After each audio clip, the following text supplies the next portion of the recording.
So we've got 97 Gullit. He is the Dutch centre mid, cam, CDM, centre forward, striker, wherever you want to put him. This guy is the one to go for. Now, predominantly, most people will put him in the midfield. The 6'3", high work rates with a 5'5" is just nuts.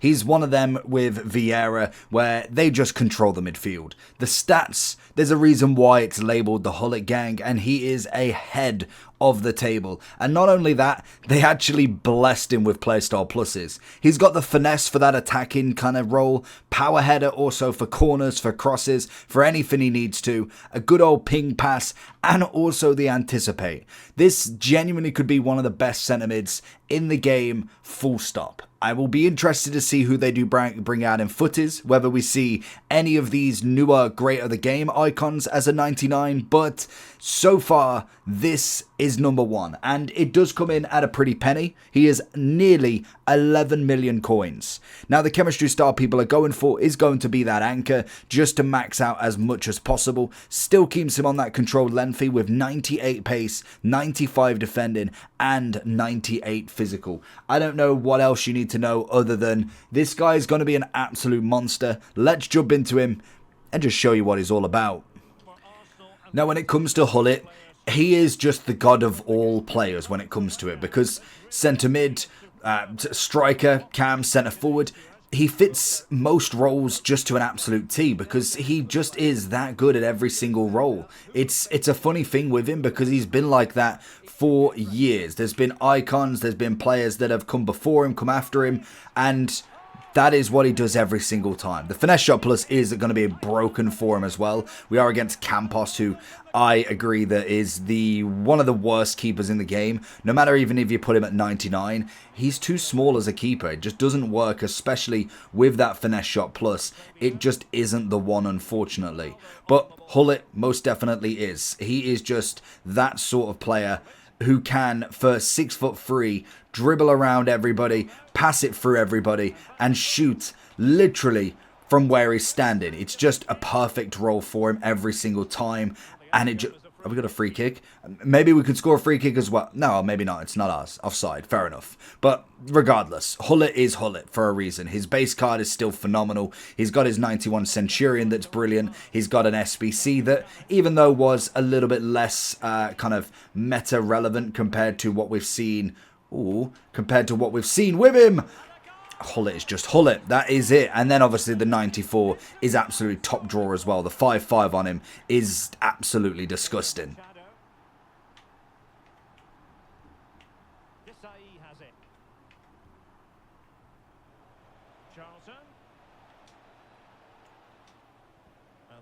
But he is great at carrying the ball forward and getting tackled apparently the first time. And you're going to hit it there. He's going to try and go for the shot. See it out. One more to Gullit there. Just push through. Lay off the pass. Keep that ball going forward. He's just great at just general play. Canine. He gets tackled by Campos. This is going to be the third goal. Gullit's going to get the hat-trick. Let me know what you think about Gullit, because genuinely this guy is just one of them. If you've managed to get him. Can we go top corner and see... Oh, maybe not quite top corner, but... just brilliant.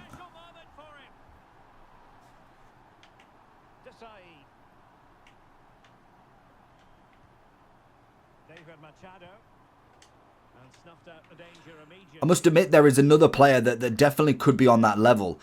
In terms of a centre mid CDM anyway, that's Patrick Vieira's great to the game. He is an absolute stunner as well. He's got himself some very nice play style pluses. Ooh, we got a free kick. And he's just generically a very meta player in general. Gullit's got 99, 97, 95. I mean, 28 yards might be a little bit of a stretch, but we could give it a go. Can we bend that round, Henry? He's going to go for it. Oh, I mean, it's an effort and a half. Flick it. Go on, go for the hit. Oh, straight off the face. Try again. Flick it. Try it again. Well, nicely cut out. Now what can they do with the ball? Nice looking move, this.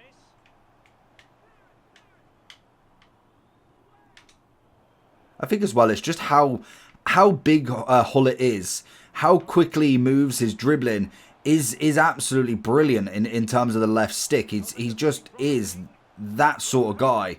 And he needs to get Campos out immediately, because that finesse shot, and that's exactly why I don't like Campos, is he just can't do it. If you've got a finesse shot plus, he brought him out that time, so obviously it was going over him. But the dip is just far too much for the height of him, so he needs to definitely dip that one out. Little flick from Gullit, keep it moving up the pitch.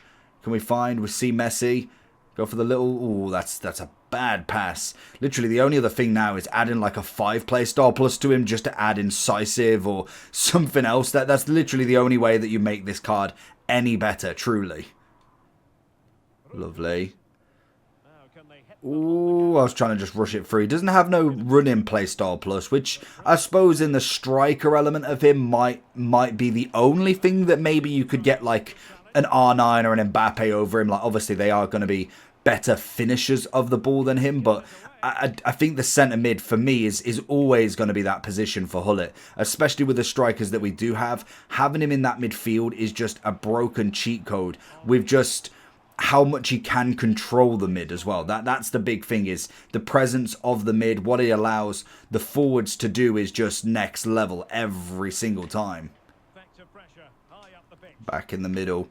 And obviously having that 5-5 means that he can whip it with his left a little bit. It's definitely not as prominent as the right. So if you are looking for that kind of edge on the right foot, trying to get the finesse shot over the keeper, would suggest like a left centre mid at the very minimum for him, just to make him onto that right foot as much as possible, because the left foot, even though he definitely can use it, it will still be a very decent shot on him. It just feels like it's going to be a little bit more work than it is the right foot that is so accurate in this game. It's unbelievable. Pushing one more back. Oh, we let him run too much. It's a shame. But I must admit as well, with some cards, they have been not necessarily... I don't think there's been many that have been on that level that Gullit is. I think Gullit mainly comes from body type, skills, stats, playstyle pluses. Like, everything works well for Gullit. Like, they've clearly given him a very meta-driven card. They know full well what playstyle pluses work, what stats work, what height works, the running type. There it is. Can we flick it? Oh, I was going to try and get that second flick on him. So it's not that there's necessarily cards that are not that are far away from him, because there's definitely some very Gullit gang relevant cards, but I think there is only one Gullit in this game truly, and one that can dictate as much play as they can. Little head down, little back to him, little spin. I was bringing the keeper out. Can we chip him? Oh my, I was going to say, there is no way. Like, I'm talking about... There it is. Oh, it's a good power header. I'm talking about how small Campos is, but that would have been unbelievable. Holding him off nicely all the way. Little on the inside. Ah, Carlos Alberto. Cheeky devil. Get it back to him as well. Looking for Vieira into Gullit. Little, or maybe not a little flick if we can. Little turn. Pushing it forward. Ah, it's a good take.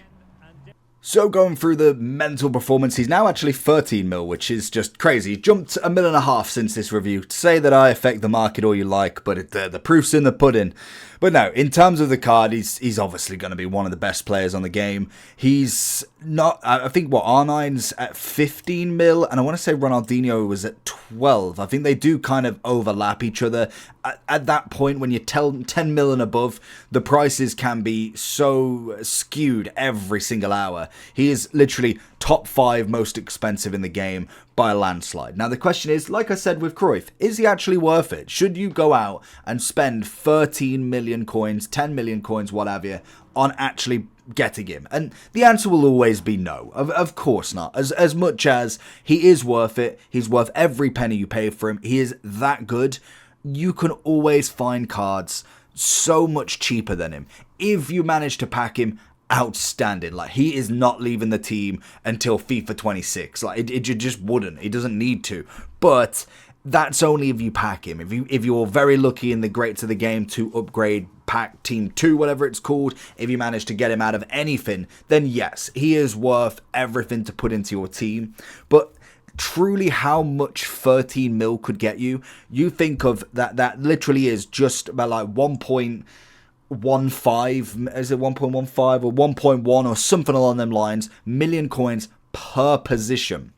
The level of players you get, because you don't need 1,000,000 coins for a goalkeeper, you don't really need 1,000,000 coins for a left back, right back. You could find cheaper options. You could have like a 2 mil striker or a 2 mil centre mid CDM cam, and you'll be absolutely fine. So the price of him is extortionate. He is that good, but in terms of liquid coins, how on earth you've managed to get that amount of coins from anything, but also the amount of players you can get for that price it weighs the efficiency level outside of Gullit. Everybody wants a Gullit to flex, but I think for me, I will definitely stay on the first owner for him more so than anything.